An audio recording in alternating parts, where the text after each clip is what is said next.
Hello bachcho, let's read the question. The question says the two sides A and B are given in the diagram. If the side A does not work properly, out of which of the events what do you think will be affected? Question में हमारे पास एक diagram given है. इस diagram में हमारे पास A and B sides mention है. हमसे पूछा गया है कि अगर इसमें ए साइड्स ठीक तरीके से फंक्शन नहीं करेंगी तो गिवन ऑप्शंस में से कौन सा ऐसा इवेंट है जो अफेक्ट होगा. हमारे ऑप्शंस हैं 1 binding of actin with myosin, 2 release of calcium ions from the sarcoplasmic reticulum, 3 formation of cross bridges, 4 both 1 and 3. इस क्वेश्चन में हमारा की कॉन्सेप्ट है कॉन्ट्रैक्टाइल प्रोटीन्स. दो तरीके के कॉन्ट्रैक्टाइल प्रोटीन्स होते हैं, that are actin and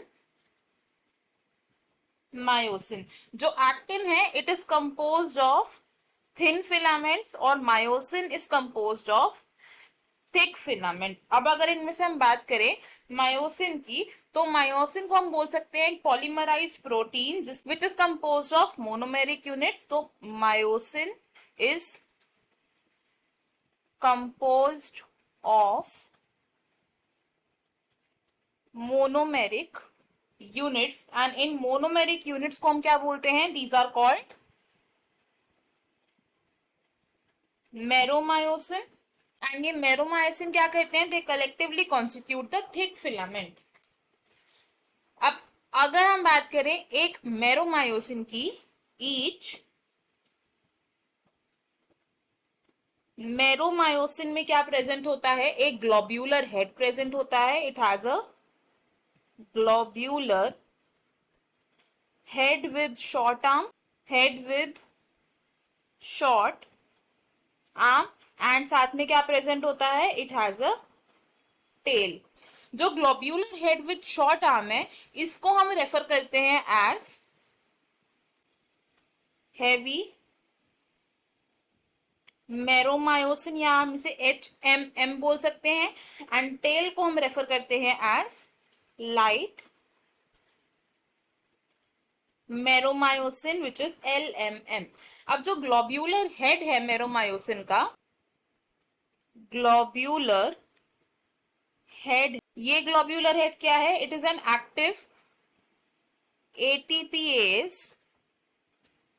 enzyme. और इस ग्लोब्यूलर हेड में प्रेजेंट होती हैं sites for binding with ATP, binding sites for ATP, और साथ ही साथ इसमें प्रेजेंट होती हैं active sites for actin filament, active sites for binding with actin.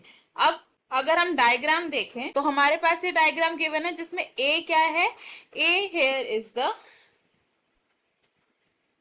Actin binding sites and B किसको रेफर कर रहा है, B is the ATP binding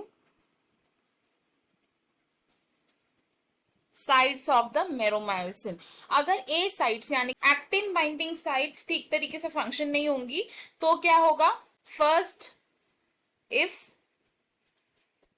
actin binding sites would not work properly, तो इसकी वजह से क्या क्या कॉन्सिक्वेंसेस हो सकते हैं. फर्स्ट क्या होगा, एक्टिन बाइंड नहीं करेगा with the myosin, no binding of actin with myosin. And second consequence क्या होगा, ड्यूरिंग द मसल कॉन्ट्रैक्शन क्या होता है, जो मायोसिन ग्लोब्यूलर हेड है ये एक्टिन के साथ बाइंड करता है एंड क्रॉस ब्रिज फॉर्म करता है by the actin binding sites. अब अगर एक्टिन बाइंडिंग साइट्स ही वर्क नहीं करेगी तो there would be no cross